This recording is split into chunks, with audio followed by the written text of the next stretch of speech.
Hello and welcome to a new episode of Mole Thoughts. My name is ChaosMole and today we are taking a look at Total War Warhammer 3, The Forge of the Chaos Dwarfs DLC. Man, that's a mouthful.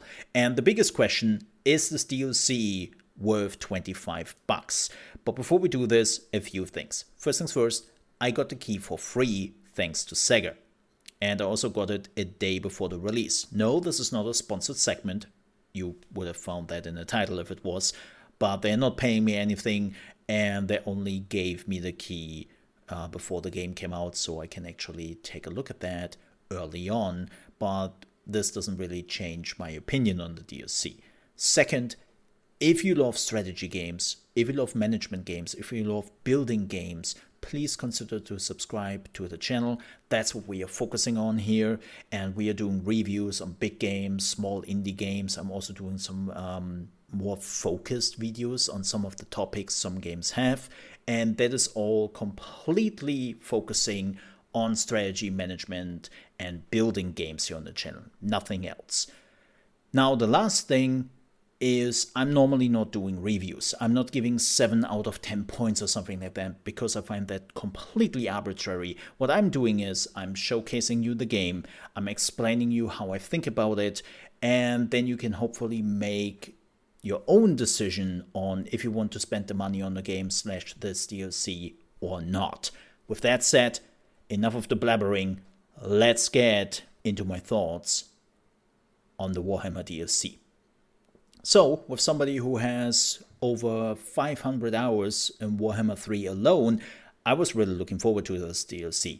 And what I can already tell you right from the get-go is no, the Chaos Dwarfs are not just a copy of the normal dwarfs. They didn't just took some dwarfs, painted them red, put some chaos sigils on them, and called it a day. They are a unique race with their own unique units, with their own unique economy, and they feel very special. So I was already very excited to see that. The problem is a little bit, that's the only thing you get in the DLC. There's nothing else. You get the Chaos Dwarfs with 3 legendary lords, which are not even that different, and that's it. So, let's have a look at how the Chaos Dwarfs play. The biggest change, I would say, to the Chaos Dwarfs is the introduction of an economy. Yes, you still have your gold, you still have to gain that, you still have to pay your units in gold if you want to keep the army running. You can see it here on the top, right? And that is still there. That hasn't really changed. But what they also added is like a 3-tiered economy. So the first thing you need is labor, right? You need labor for everything. And if you don't have the labor, you are not gaining the resources you need to keep your economy running. How do you get labor? Well, glad that you ask. It's actually pretty simple.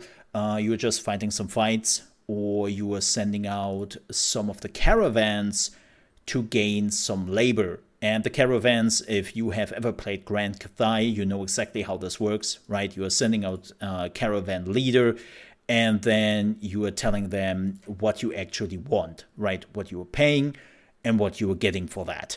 It's pretty simple. Like nothing has changed. There's nothing different here.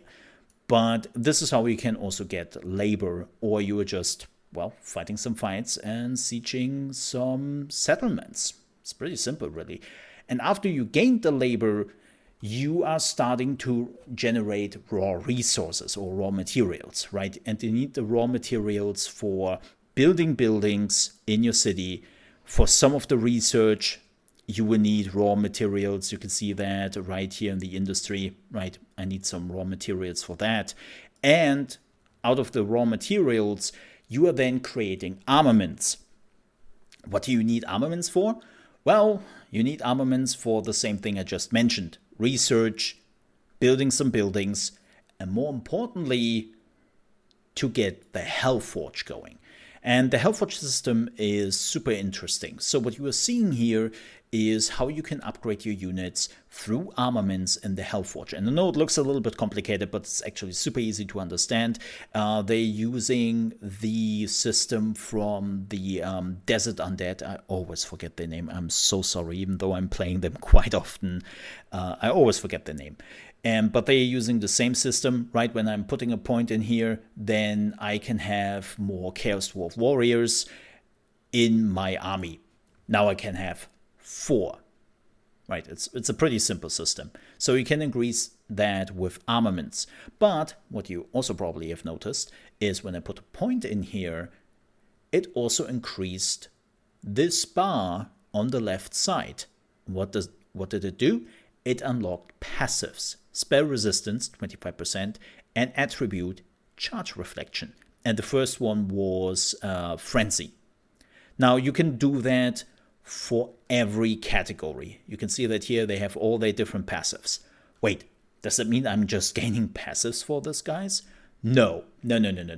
What you then have to do is you have to get into the manufactory and you have to decide which passives your units are carrying. You can have up to 3 passives here on the missile infantry, and every passive will cost you armaments per unit per turn. So you can see this right here with my melee units, right? I gave them frenzy, and it costs me 8 per unit per turn. So in total, I have to spend 24 armaments to keep the passive running. And of course, that means the more you are getting units, the higher it goes. So keep that in mind, and you have to make sure that you always have a good amount of armaments you can just spend. Because as I said, you're not just using armaments for increasing your unit or upgrading your units. You also need armaments for research. You need armaments for some of the buildings. So please keep that in mind.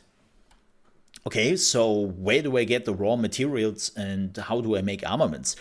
Well, this is something they brought back from the old Total War games. If you've played any of the older Total War games, you normally always had a decision you have to make when you conquer a city, and you can decide what the city becomes. And it's the same here, right? You can decide what the smaller cities become. The big cities can also become a tower, which is then your main hub. So you're always choosing that with the big cities. But the smaller cities can then be decided on if they should become a production plant or if they become a tent, an outpost. And the outpost is focusing on mining and making you gold. And the mining is then giving you raw materials. And, well, you probably already guessed it, the production plant is then giving you the buildings so you can actually transform the raw materials into armament. Right, it's a pretty simple system, but it's cool that they kind of brought this back, and you now have to make the decision what you want to do with this city. And yes, you can change that if you don't like it. Now, the last resource I haven't mentioned yet, but it's still very important, is Conclave Influence. What do you need the Conclave Influence for? You need the Conclave Influence for the Tower of Tsar. And you can see that right here. I know this looks a little bit confusing, but let me talk you through this. So the tower is split up in 4 tiers. Tier 1, Tier 2, Tier 3, and Tier 4. And you can claim seeds with your influence. And every seed will then give you some passive bonus, right? And the higher you are going into the tiers, the stronger that bonus gets. Like this one, this is what I'm owning, is I'm getting 1 random unit capacity every 4 turns, right? Or this one grants random follower banner ancillary every 3 turns, or diplomatic relations, right? You can see that you are getting buffs. And when all the seats are filled in a category, you are getting an overarching buff for all the Chaos Dwarfs, because as you can see, I'm not alone here. The other Chaos Dwarfs are also trying to take seats. And yes, you can usurp them and just take their seats if you are paying more resources for them. What's the end goal here? Well, the end goal is to reach Tier 4. Because this is where you can literally eat up the other Chaos Dwarfs. You can make a confederation with them, and then they become, part of your faction. Or, if they are faster, well, they will do the same thing with you. So, it's a race to the top in the end. And, of course, you still have your technology and research. I know that some people already noticed this, that this looks a little bit different. It's not really that much different. They basically just made it more clear and split up the research tree into 3 different categories: industry, sorcery, and military. But it's still the same thing. Like, nothing has really changed here. This is why I didn't really talk about how the research works for the Chaos Dwarfs, because it's nothing really changed. So that's it. Yeah, that's it when it comes to like the resource management and the economy stuff, which is pretty cool. But let's talk about one of the most important aspects, and let's talk about the fighting. So I have been already loading a fight here, which is running in the background. Yes, don't look too much at it. I didn't play it perfectly. I was just taking a recording here, and it isn't too great. I'm winning it in the end, but I had some losses. So how is the fighting with the Chaos Dwarfs? It's interesting. I would say the Chaos Dwarfs are focusing very much on range units. Like, they are really, really strong with range units in general. They have some heavy artillery, some really crazy one, as you will see in the video. But they're also good in medium range. Like, they have like a lot of like grape shoot, shotgun guys, and some tanks even. And they are really strong on medium range. But I would say they have a healthy mix of all the different units. And at the beginning, you are mostly using your slave units, your hobgoblins, and some orcs. And they are really, really weak because, let's be real here, you are not giving your slaves any good equipment, because that would be crazy. But the longer the game goes on, the stronger the Chaos Dwarfs become, because they are then using more and more their elite units. They are unlocking more and more passives for those units. And I would say the Chaos Dwarfs are one of the strongest endgame faction in the game. But at the beginning, they're super weak. But yeah, not really playing that much different from other races. As I said, very range focused. They have a lot of machinery they are utilizing. They also have mages. You see here my fire mage sometimes in action, and there's nothing too special really about the Chaos Dwarfs.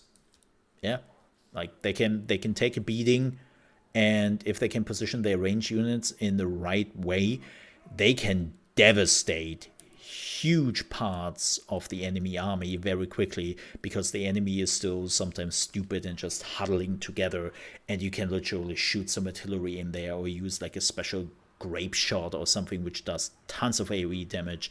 It can be really devastating, and it's pretty cool to watch. But yeah, that's what you were getting in the battle, and that's it. Like, that is exactly what you are getting here in the game. What you see is what you get. Right? There's nothing more to it. And that leads us to the question, is this worth $25? And unfortunately, my answer and my thoughts is no. No, it's not. 25 for just the Chaos Dwarfs? Some cool economy stuff? It's just not worth it. Like, for $25, you could actually get some of the other DLCs from the first or second game you might not have, so you can use them in the Immortal Empires, if you don't have that yet. But all in all, I think for $20, I would have said, depends. $15, I would have said, yeah, totally worth it. So wait for a sale. That's my opinion on this. And again, you're just getting one race, right? Like, if you don't like dwarfs, or if you don't like to use like a good amount of range units, then this race is totally useless for you. And it's certainly not worth $25.